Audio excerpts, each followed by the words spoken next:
Hello, আসসালামু আলাইকুম everyone. আজকে আমি আপনাদেরকে শেয়ার করে দেখাবো গাইবান্ধা থেকে ঢাকা যাওয়ার ভ্রমণের অভিজ্ঞতা। আমি চলে আসলাম গাইবান্ধা বাস টার্মিনাল, আর আমার বাসটা ছিল অরিন ট্রাভেলসের একটা এসি বিজনেস ক্লাস বাস, হাইগার বাস। মূলত আমার বাসটা ছিল সকাল 10:45 আর এই বাসের মধ্যে আপনারা যদি দেখেন, এই বাসে মোট সিট রয়েছে 32টি, 2:1 সিট। আর এই বাসটা পুরো একটা বিজনেস ক্লাস বাস। আপনি ভেতরটা যদি দেখেন, পুরো একটা বিমানের মতো এখানে ফিল পাবেন। আর এই বাসে আপনাকে দেওয়া হবে একটা 1/2 লিটার পানির বোতল আর একটা লেক্সাস বিস্কিট। বাট আমাকে পানির বোতলটা দেওয়া হয়েছে, বাট বিস্কিটটা যে কেন দেওয়া হয় সেটা আসলে বলতে পারি না।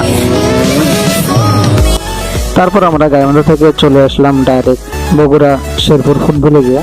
আসলে মূলত ফুটবলে যে গাড়ি দাঁড় করায়, আসলে ওখানে অতিরিক্ত জ্যামের কারণে এই বাসটা আমাদের নাবিল হাইওয়ে রেস্টুরেন্টে দাঁড় করায়। আর এই রেস্টুরেন্টের পরিবেশটা ছিল অসাধারণ একটা পরিবেশ। এটা আসলে নতুন হয়েছে, এটা ভবিষ্যতে অনেক ভালো রেস্টুরেন্ট হবে আশা করা যায়। আর এই রেস্টুরেন্টের পরিবেশটা আপনাদের দেখেন একটু বুঝতে পারবেন।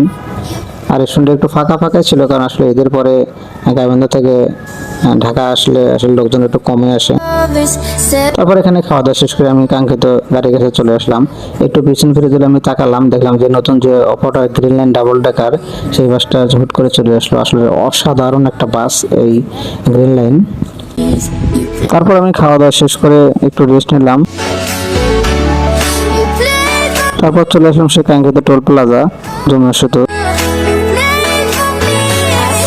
আর এই যমুনা সেতুর যে ভিউটা আসলে দেখার মতো একটা ভিউ, আপনারা যদি দেখেন। আর যমুনা সেতুতে একটু সম্ভবত পানি বাড়ছে, কারণ পানি বাড়লে আসলে যমুনা সেতুর ভিউটা আরো সুন্দর লাগে। আরেকটা কথা, এই যমুনা সেতুতে সম্ভবত রেল বাস একসঙ্গে যাওয়া আসা করবে না, কারণ নতুন যে ট্রেনের সেতুটা উদ্বোধন করা হয়েছে, মূলত ওটা দিয়ে এখন থেকে ট্রেন যাওয়া আসা করবে।